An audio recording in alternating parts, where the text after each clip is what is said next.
this morning I'm going to talk about powering track.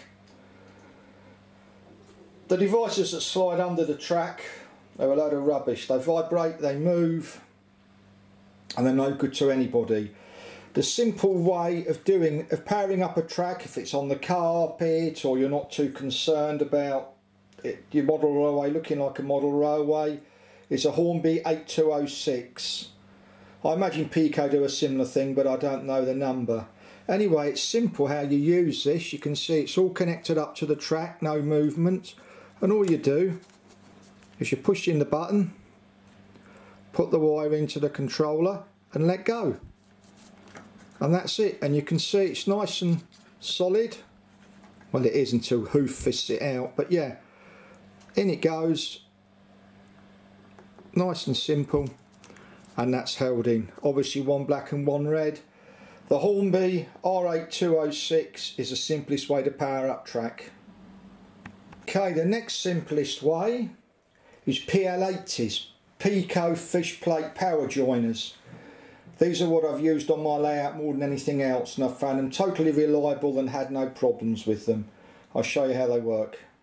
PL-80s are fish plates with wire on them, and all you do is connect it to the track, one to one, one to another,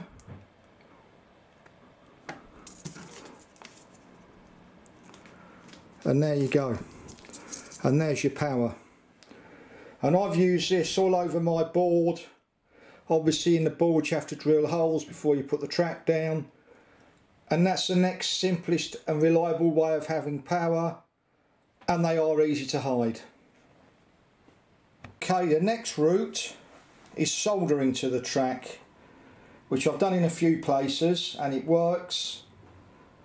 But I'll be honest, I've had a power failure doing that. For some reason I had to resolder a joint that looked okay. And what I did was I bypassed it thinking it can't be anything wrong with it. It's soldered to the track, and there was. Anyway, the most important things are a good quality flux, a good pair of tweezers, a cocktail stick, good quality solder, but last but not least, a good quality soldering iron where you can adjust the temperature. I had a cheap old Halfords thing that I'd had in the garage for years, and it was hopeless. Absolutely hopeless. And now I'll show you the two ways that you can solder to track. Thank you. The first way you can do this is by tinning the power cable first. And what you do is you just cover the wire with solder, which you can see I'm doing here, and that's tinned. You can see it's shiny, and I've tinned it. Next thing you do is you put flux on the wire. You get your tweezers, because this is going to get hot. You get the wire into the position you want it to be, and you just push against it.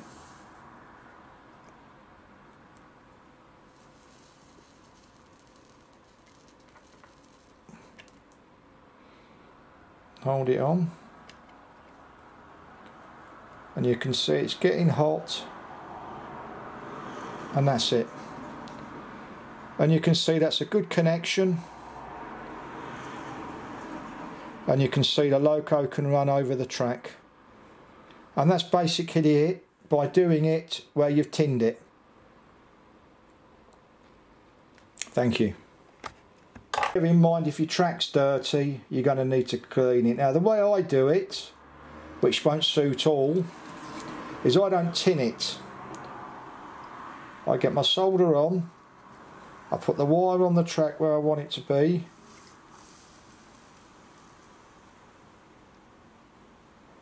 and I let the solder follow the flux. In fact, I need some more solder on that, so I'll put a bit more on the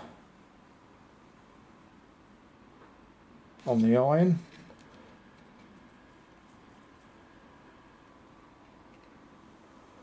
There you go. And I know the solder's going to follow the flux. So there's two ways of doing this. You can either tin it, but to be honest, I find sometimes when I do it tinning, the wire won't stick to the track, and I really don't know why. I really don't know why it won't stick to the track. Whereas doing it that way, you could see for me was a lot faster. But you take your choice. But two most important things, well, several most important things are good quality flux, good quality solder, and last but not least, a good quality soldering iron where you can adjust the temperature. Thank you for watching.